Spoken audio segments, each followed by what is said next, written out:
Quiero dar la bienvenida, como siempre digo, a todos los amigos y hermanos que nos acompañan y a aquellos también que nos están acompañando a través de la transmisión en esta tarde. Señor, bendiga tu vida. Qué privilegio es el poder reunirnos una vez más en su casa. ¿No lo cree? Amén. Esa búsqueda intencional del Señor. Y como recién decía la canción, sus brazos de amor están abiertos hacia mí, hacia vos. Mi oración en esta tarde es que Dios pueda renovar tus fuerzas. Quizás alguien vino en esta tarde con pocas fuerzas, con poco ánimo, que el Señor te pueda llenar de ánimo. Si estás cansado, puedas recibir de parte del Señor su descanso. Dice Él, vengan a mí todos los que estáis cansados y cargados, que yo les daré descanso. Mi yugo es ligero, ¿sí? Mi carga es liviana. Y quiero en esta tarde que podamos estar orando para que el Señor te pueda dar nuevas fuerzas. Si estás triste, Él pueda darte de su gozo. Si estás en incertidumbre, Él pueda ser tu norte, tu guía, tu sostén en esta hora. Así que yo te voy a invitar a cerrar tus ojos, ¿sí? Vamos a pedirle al Señor que Él pueda llenar nuestra vida. Y lo que nos está faltando, quizás gozo, quizás paz, quizás alguien está atravesando alguna enfermedad propia de algún familiar, de algún ser querido. Vamos a poner en las manos del Señor toda necesidad en esta hora. ¿Lo hacemos? Padre, en el nombre de Jesús te damos las gracias por poder estar en tu casa. Casa de oración, casa donde recibimos pan, Señor, donde hay alimento, pero lugar, Señor, donde nos reunimos también para clamar juntos, Señor, en cada mesa, y seguramente aquellos que están en la transmisión también están orando, intercediendo. Quizás, Señor, algunos de los que estamos aquí necesitamos fuerza, necesitamos ánimo, Señor. Quizás los recursos, Señor, nuestros ya no dan más. Queremos, Señor, contar con tus recursos espirituales, llenarnos de gozo, de paz, de entusiasmo. Papá, te pido en el nombre de Jesús, seas propicio, Señor, a cada necesidad. Señor, tú puedas bendecir a aquellos que están rogando, Señor, un milagro financiero. Señor, quizás están rogando un milagro en su salud. Señor, quizás están clamando por algún ser querido, algún familiar. Señor, un cónyuge, un hijo, Señor, algunos clamando por sanidad física, otros por sanidad espiritual, que vuelvan a ti. Señor, te pedimos en el nombre de Jesús que tú puedas obrar en esta tarde. Dejamos en tus manos nuestras vidas, Señor, y de aquellos que están necesitando. En el nombre de Cristo Jesús, amén. Y la iglesia dice... Amén, amén. Y yo sigo dando gracias al Señor por cada uno de ustedes que miércoles tras miércoles se unen, como lo estamos haciendo recién, para poder interceder unos por otros. Y qué bueno sería, voy a dar dos anuncios, qué bueno sería que el próximo miércoles puedas venir con alguien más, ¿sí? Con alguien que por ahí no conoce al Señor por primera vez, que puedas estar invitándolo. Pero también, si te cruzas a alguien el domingo, que ves que no está viniendo los miércoles, le digas, venite, el miércoles vamos a estar juntos en la mesa compartiendo como están haciendo. Y bueno, los que están en la transmisión se lo pierden, pero están compartiendo un té, un mate, ¿sí? Un café que puedan estar viniendo.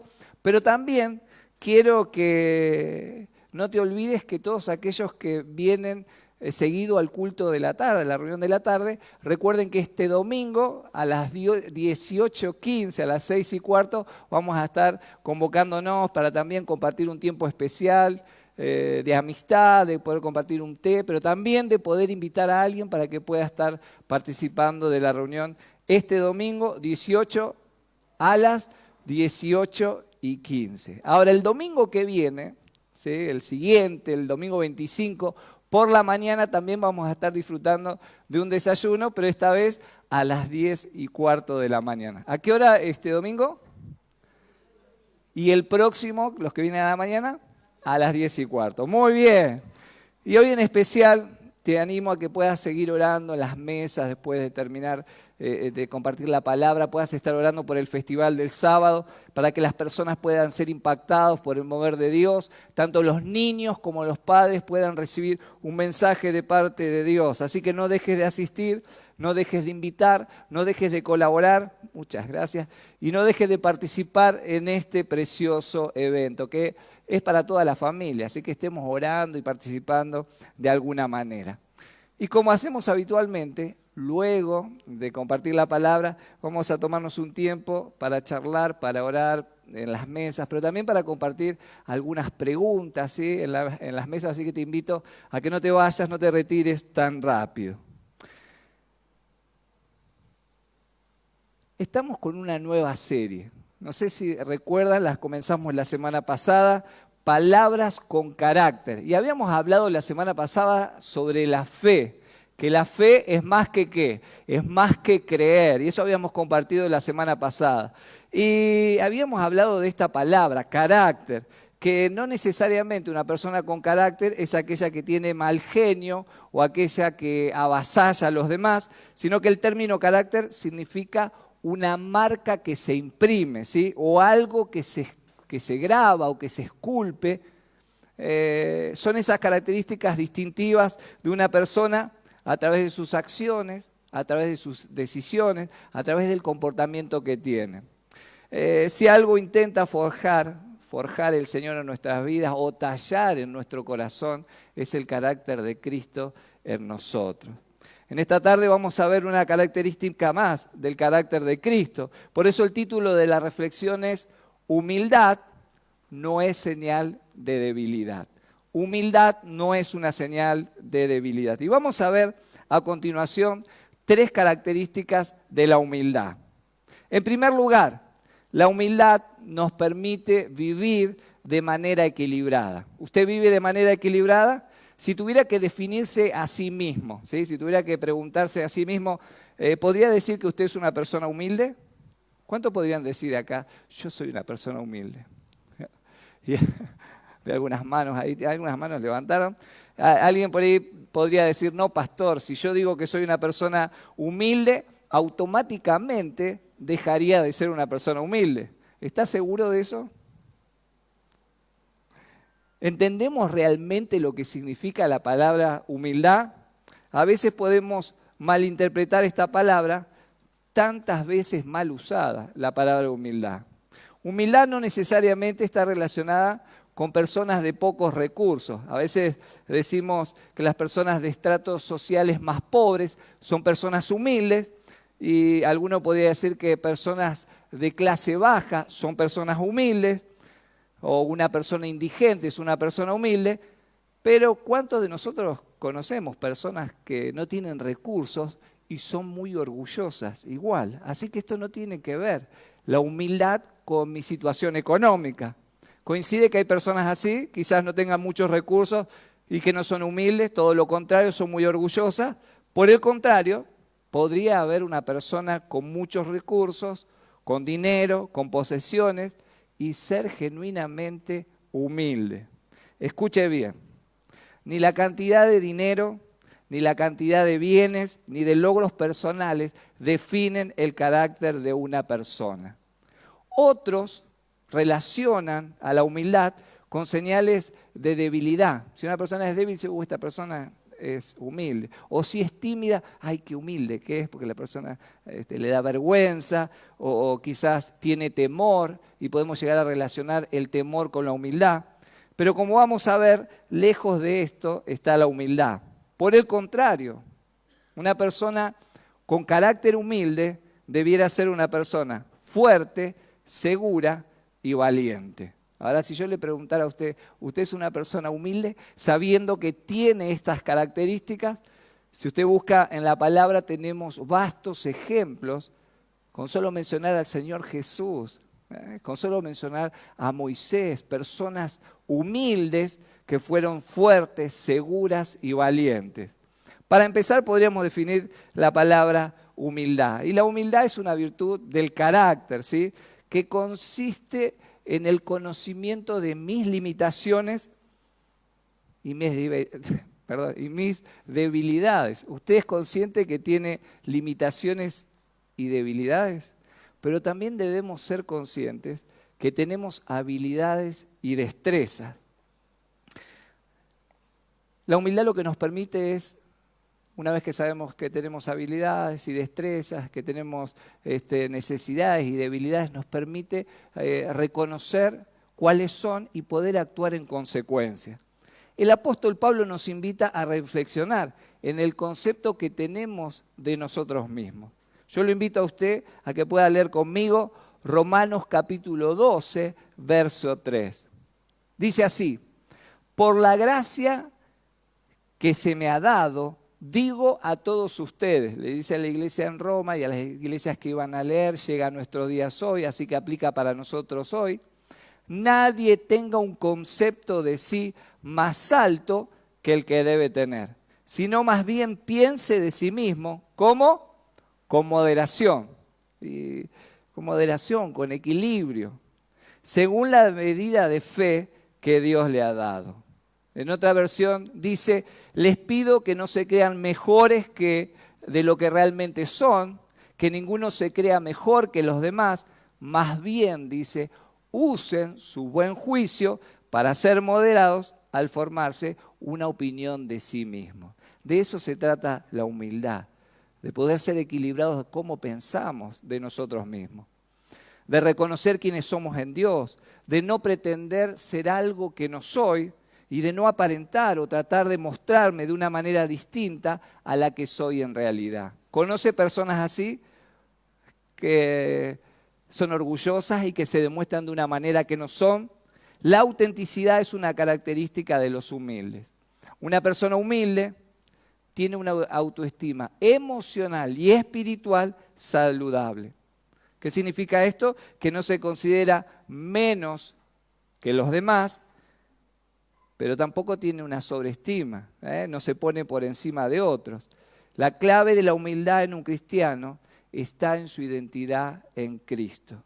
¿Quiénes somos en Cristo? Cuando logro tener seguridad de quién soy en Cristo, ¿usted sabe cuál es su identidad en Cristo? Que usted es hijo de Dios, que yo soy hijo de Dios, que Él me ama, que en Él soy más que vencedor, que en Él encuentro la plenitud que necesito, que no hay mérito para lograrlo, no hay esfuerzo de mi parte. Todo lo que tengo, todo lo que recibo es por gracia de Dios. Es un regalo. No puedo hacer nada para ganármelo, sino que todo es para Él y todo se lo debo a Él. Cuando lo puedo reconocer, cuando puedo tener mi identidad sana, emocional y espiritual, cuando así lo creo, cuando así actúo, no hay lugar para el orgullo, sino hay lugar solamente para la humildad. Si alguien quiere ser humilde en esta tarde, tiene que tener su identidad sana, saber quién es en Cristo, que Cristo lo ha salvado, lo ha santificado, ha hecho de usted una nueva persona, no por su esfuerzo, no por sus logros, no por el lugar donde vive, ni por sus posesiones ni estudios, sino por lo que Él ha hecho en la cruz por usted y por mí. Amén. Ser humilde es vivir de una manera equilibrada, no creerse mejor pero tampoco peor. En segundo lugar, la humildad nos permite vivir en armonía con los demás. La humildad nos permite vivir en armonía con nosotros mismos, pero también nos permite vivir en armonía con los demás. El apóstol Pablo, en la carta a los Romanos, ahora en el capítulo 12, verso 16, dice lo siguiente: vivan en armonía los unos con los otros. No sean arrogantes, pedantes, sino háganse solidarios con los humildes, no se crean los únicos que saben. ¿Conoce personas así? En otra versión dice: no sean sabios en su propia opinión, no se crean más inteligentes que los demás. Díganme, los que estamos aquí, ¿no? Los que están en la transmisión no los voy a poder escuchar, no los voy a poder ver, y va a quedar entre usted y yo lo que le voy a preguntar. ¿Le gustaría o le gusta a usted convivir en su hogar, en el trabajo, en el lugar de estudio o de ministerio, con una persona orgullosa, que es altiva, que es engreída, que es presumida, que es bastante soberbia? ¿Hay alguien que le gusta trabajar con alguien así?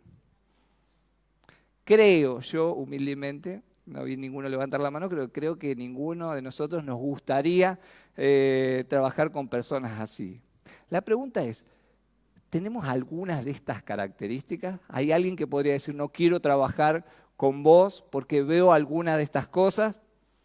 La falta de humildad pone barreras entre las personas, nos impide profundizar los vínculos, Porque ser orgulloso nos pone en el centro de todo. Nos vuelve soberbios, nos vuelve incorregibles. ¿Ha tratado alguna vez de corregir a algún orgulloso? ¿O ha osado corregir a alguien que cree saberlo todo? Le diría que es casi imposible. Es una tarea casi titánica. Si tuviera tiempo, quizás diría, no pierda el tiempo en querer convencer a alguien que no está dispuesto a ser humilde. Porque el orgulloso, como dice el pasaje, cree saber siempre más que el otro. Su arrogancia no le permite aceptar el error. Y si lo llega a reconocer, lo reconoce, si usted logra, a través del obrar del Espíritu Santo, que la persona reconozca el error, es muy probable que encuentre el justificativo por qué se equivocó. Y es muy probable, seguramente, que intente demostrar que su error fue responsabilidad también de otros, o lo peor, que es responsabilidad suya. Usted le explica cuál es el error, qué es lo que hizo, la persona se desentiende de la situación y quizás lo haga responsable a usted también. El apóstol Pablo, en su carta a los Filipenses, va a hablar sobre la humildad, pero también va a hablar de aquellos que actúan con arrogancia. Dice así Filipenses capítulo 2, verso 3.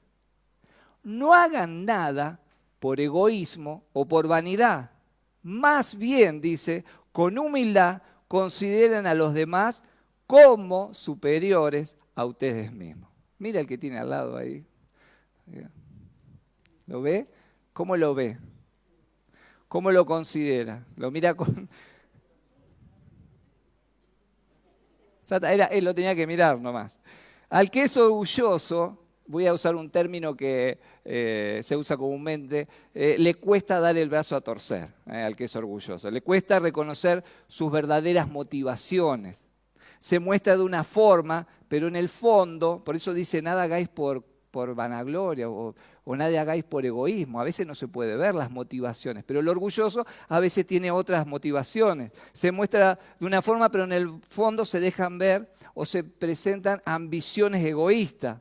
Por ejemplo, y usted quizás lo haya vivido o quizás lo haya hecho, espero que no, criticando a otros para mostrarse a los demás que él lo hace o que podría hacerlo de una mejor manera. Entonces una forma de mostrar su orgullo es criticando a otro. Se siente superior el orgulloso, tiene una mirada muy egocéntrica de sí mismo, que no le permite, escuche bien, ni prestar atención a lo que el otro está diciendo, ni valorar lo que dicen los demás, ni lo que hacen los demás. El orgulloso piensa en sí mismo, solo mira por lo suyo y siempre cree tener la razón en lo que piensa y en lo que dice. El orgulloso le incomoda incluso que otros puedan crecer más que él. Inclusive lo sienten como una amenaza a sí mismo, que alguien pueda crecer un poco más que él. El orgulloso se cree el más importante y es el que busca siempre la atención, o llamar la atención, o ser el centro de la atención. Si no lo logra, es muy probable que el orgulloso intente, la mayoría de las veces, lo que se dice comúnmente cortarse solo, ¿sí? Buscando hacer las cosas sin rendir cuenta a los demás. Por eso le cuesta mucho al orgulloso amigarse con la palabra equipo o cuerpo. Es muy difícil. Le resulta más fácil amigarse con esas palabras siempre y cuando se tomen decisiones que estén alineados con la forma de pensar de él. Si no, dice, mejor tomo distancia de esto. Suele costarle al orgulloso rendir cuentas de lo que hace y lo que deja de hacer. Suele costarle al orgulloso pedir permiso a aquellos que lo lideran, de no aceptar tan rápido un no. Usted le dice a un orgulloso no, ¿y por qué no? Y usted le da la respuesta, dice, ¿y por qué eso? Y así le cuesta aceptar el no. Y se vuelve muchas veces susceptibles a los cambios. Eso le pasa al orgulloso. Cuando escucha esto que acabo de mencionar o algunas características que tienen los orgullosos, ¿verdad? ¿Viene a su mente alguna persona?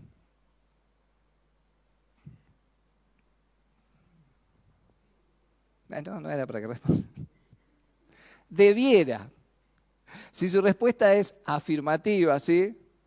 El problema es si usted está pensando en otra persona y no está pensando en usted. Ese es el problema. ¿Por qué no le permitimos al Espíritu Santo en esta tarde, sí, que nos pueda redarguir, que nos pueda confrontar sobre nuestra propia realidad de hoy? Cómo actuamos, cómo somos, si realmente tenemos el carácter de Cristo, humilde, o a veces le damos más lugar a nuestra vida al orgullo. Que sea Él quien nos muestre en qué circunstancias estamos, o frente a quién actuamos o hemos actuado de esta manera. Y cuando actuamos o reaccionamos de esta manera, obstaculizamos el poder vivir en armonía con los demás. ¿Será que actuamos así, orgullosos o de vez en cuando en nuestro trabajo, mirando quizás con altivez a aquellos que recién empiezan? A este le voy a hacer pagar el derecho de piso, porque es un pichón, recién viene. A este no le voy a enseñar nada, porque si aprende, muy probablemente que yo pierda el prestigio que tengo en la empresa y se lo lleve él. Una actitud que tiene el orgulloso. En el hogar, ¿cómo actuamos frente al orgullo? A veces no queremos reconocer el error, porque creemos que reconocer el error es un síntoma de debilidad. Y en realidad aprender a reconocer los errores es un síntoma de fortaleza y de humildad.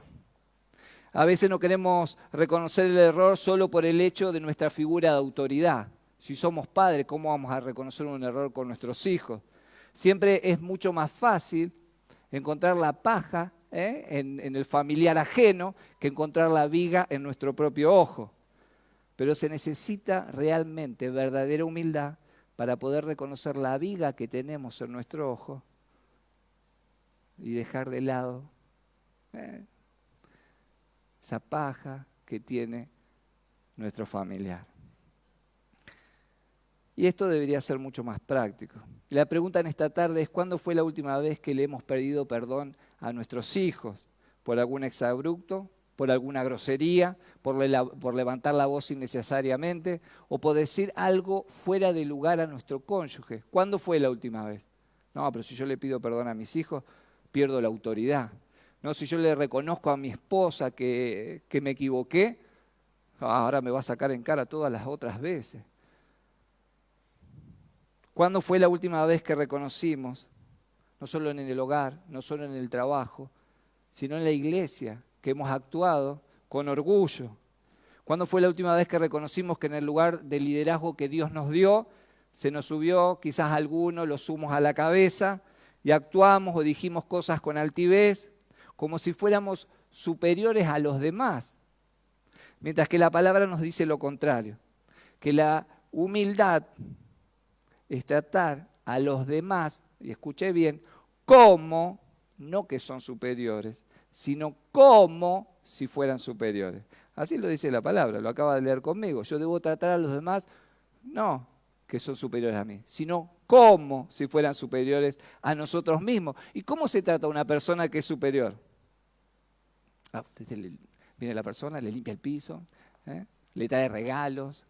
¿Cómo trata a una persona que considera superior? El apóstol Pablo, ahora en su carta a la iglesia de Éfeso, nos va a dar una idea. Dice así, Efesios capítulo 4, verso 2. Dice: siempre humildes y amables. Si usted quiere tratar a alguien como superior, sea amable, sea como paciente. ¡Ay, qué paciencia! Ya está la última vez. Sean tolerantes unos con otros, ¿cómo? En amor. No dice en obligación, porque no me queda otra, porque soy el pastor. No, lo tengo que hacer en amor, porque soy el líder de lo debo hacer con amor. Si estas palabras del pasaje, escuche bien, si estas palabras del pasaje, humildad, amabilidad, paciencia, tolerancia, amor, no definen su trato con los demás, sea la circunstancia que sea y sea la persona como sea las que nos toque tratar, si no nos define a nosotros como padres, como hermanos o como líderes, es hora de pedirle al Espíritu Santo que por favor forje en nosotros el carácter humilde de Cristo. Amén. Si no nos caracterizan estas cualidades de la humildad, del trato hacia los demás, debemos pedirle al Espíritu Santo que forje el carácter en nuestras vidas. ¿Cómo es usted? ¿Es amable con los que son amables solamente? ¿Usted ama, tolera a los que se llevan bien solamente con usted o a todo el mundo? Debemos tratar a los demás, y no a Clara, como si fueran superiores. Debemos ser tolerantes, amorosos, pacientes. En tercer lugar, dijimos que la humildad nos permite vivir en armonía con los demás, pero también la humildad nos permite vivir en armonía con Dios. Muy importante. El concepto bíblico de la humildad también hace referencia a tener un buen entendimiento sobre quién es Dios y quiénes somos nosotros. La falta de humildad, como hemos visto hace un momento, que se llama orgullo, si hay algo que la Biblia resalta sobre el orgullo, es que Dios lo detesta. Tanto el orgullo como al orgulloso. Tanto el pecado como el que lo practica. ¿Sí? ¿Quiere leerlo conmigo? Salmos capítulo 138, verso 6. Dice, aunque el Señor es grande, como estábamos declarando y alabando y honrando, se ocupa de los humildes, pero se mantiene como distante de los orgullosos. Por supuesto, tenemos un Dios infinito, extraordinario, inmenso, que está atento, cercano, en armonía con todos aquellos que son humildes, se ocupa de ellos, pero toma distancia. ¿Sabe de quién? De los orgullosos. El orgulloso aquí y Dios allá. No hay cercanía. El orgulloso, o al revés, Dios aquí y el orgulloso allá. Y no es algo para tomarlo así nomás. Bueno, yo tengo un poco de esto en el carácter, soy un poquitín orgulloso, tengo esta falencia. Es un pecado, y es un pecado con todas las letras. No debemos rebajarlo. Bueno, es un defecto que tengo de fábrica, bueno, mis padres eran así. No, es un error pensar de esta manera. Es grave, es un pecado con todas las letras, que nos enferma, que nos distancia de nuestra propia realidad de quiénes somos. Porque el orgullo nos hace ser personas que no queremos ser o intentamos ser, mostrarnos de una manera. Hay egoísmo, hay a veces intenciones, como veníamos diciendo, espurias, que nos distancia de nuestra realidad. Que, como decíamos, también nos distancia de los demás. Pero lo más triste es que nos puede y nos hace distanciarnos de Dios. Santiago capítulo 4, verso 6, el apóstol también va a decir lo siguiente: pero Él nos ayuda más con su favor, por eso la Escritura dice, Dios está en contra de ¿quién? De los orgullosos, pero a favor de los humildes. En otras versiones dice, Dios se opone, Dios resiste al orgulloso. Y Jesús, en el capítulo 18 de Lucas, narra aquella parábola tan conocida como la del publicano y el fariseo. Yo quiero invitar a alguien que me va a ayudar en esta tarde para poder graficar esta historia que Jesús narra. La va a relatar porque está motivado Jesús al ver a algunos religiosos que se creían muy justos, muy orgullosos y despreciaban a los demás. Cuenta sobre un fariseo, adelante, ¿no? Pobre, a él le tocó la parte de... Voy a invitar al fariseo que se pare de este lado.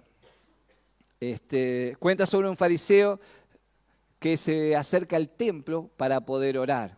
Él está ahí, comienza a hacer una oración, podríamos decir, empoderado de lo que todos escuchan. Dice que se pone en pie para poder orar.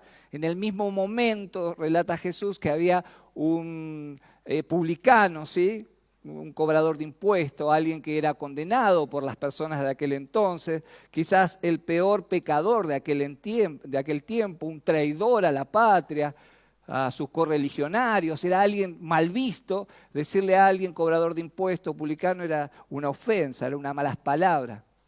Así que mientras este publicano está completamente en una condición de humillación en el piso, se encuentra postrado, dice, ni siquiera se anima a levantar su cabeza. Esto demuestra una completa humildad y humillación. El fariseo, en cambio, puesto en pie, hace una oración recordándole a Dios cuán bueno es Él, no cuán bueno es Él. Cuán bueno es Él, hace la oración. Así que él dice algo así, cada vez que él expresa unas palabras, se le infla, como si fuera un globo, el pecho, ¿sí? El orgullo. Él comienza diciendo, Dios, te doy gracias porque no soy como los demás hombres, como ustedes que están acá. Te agradezco, Dios. Y se le infla un poquito. Lo señala a ellos, dice, Señor, te doy gracias porque no soy ladrones como ellos. Señor, te agradezco porque no soy malvados como estos, dice. Me parece que lo infló un poco más. Y agrega también a estos que son adúlteros, que engañan a sus esposas. Gracias, Dios, porque no soy como estos que están acá. Ni tampoco soy como este cobrador de impuestos. ¿Qué dice acá? Le va creciendo el orgullo a este hombre. Y añade, yo ayuno 2 veces por semana. Guarda que puede explotar. Y va a terminar diciendo, yo doy la 10ª parte de todo lo que recibo.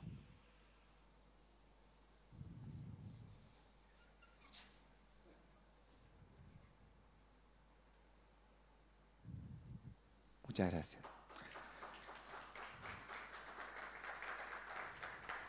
Dios aquí, el orgulloso allá, donde se fue el globo.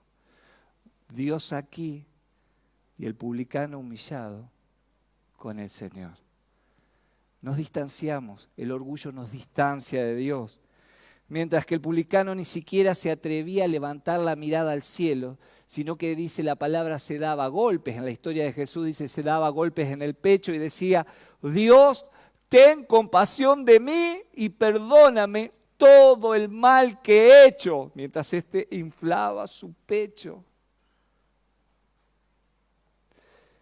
Dice Lucas 18, verso 14.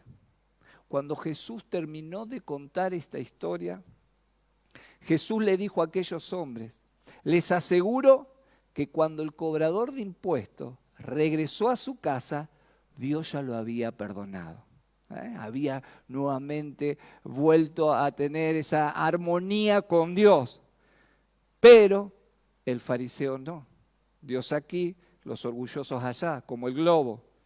Porque los que se creen más importantes que los demás son los menos valiosos para Dios. Es grave. En cambio, los más importantes para Dios son aquellos que son humildes, que aprenden a reconocer sus errores, que piden perdón, que se golpean el pecho y dan cuenta de su necesidad, necesitados de Dios. Querido hermano, querido amigo, en esta tarde, qué importante es desarrollar esta área en nuestra vida, en esta área del carácter de nuestra vida.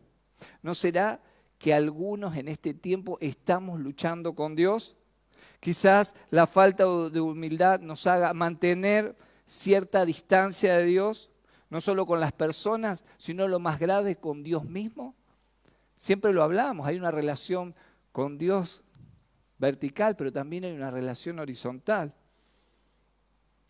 Yo entiendo que en esta tarde el Señor está buscando nuestros corazones, está hablando a nuestros corazones y nos da la oportunidad de volver a humillarnos delante de Él, de poder rendir nuestra soberbia, nuestro orgullo delante de Él, de dejar todo altivez de nuestro corazón y volver a abrazar esta palabra, que no es una señal de debilidad, todo lo contrario, abrazar la humildad, para que Dios pueda seguir obrando en nuestra vida, para que nuestra vida realmente pueda tener éxito, debemos abrazar la palabra humildad.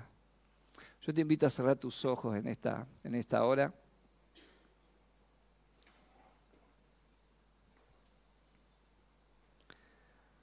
Demos gracias al Señor y si hay algo que confesar, si hay algo que arrepentirse, si hay algo que dejar atrás, sea el orgullo, sea la altivez,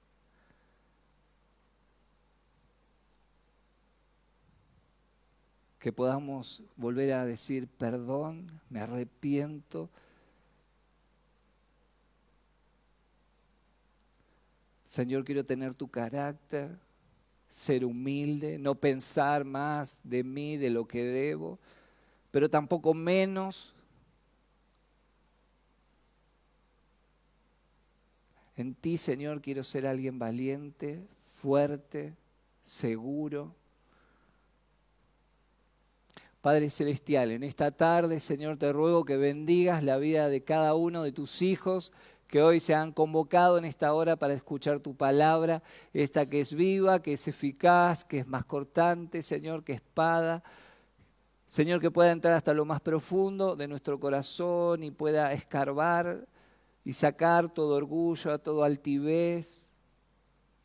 Señor, que puedas traer sanidad de nuestras emociones, una sanidad espiritual. Señor, que podamos volver a tener la humildad, Señor, si es que en algún momento la hemos perdido, de tratar a los demás, Señor, con amabilidad, con tolerancia, con amor, con paciencia. Gracias, Señor, por esta oportunidad. Y gracias, Señor, por poder reflejarnos, Señor, en tu palabra. Gracias, Señor, porque no es un día más, no es una tarde más, es una tarde de tomar decisiones y las queremos tomar en ti. En el nombre de Jesús, Señor, amén y amén.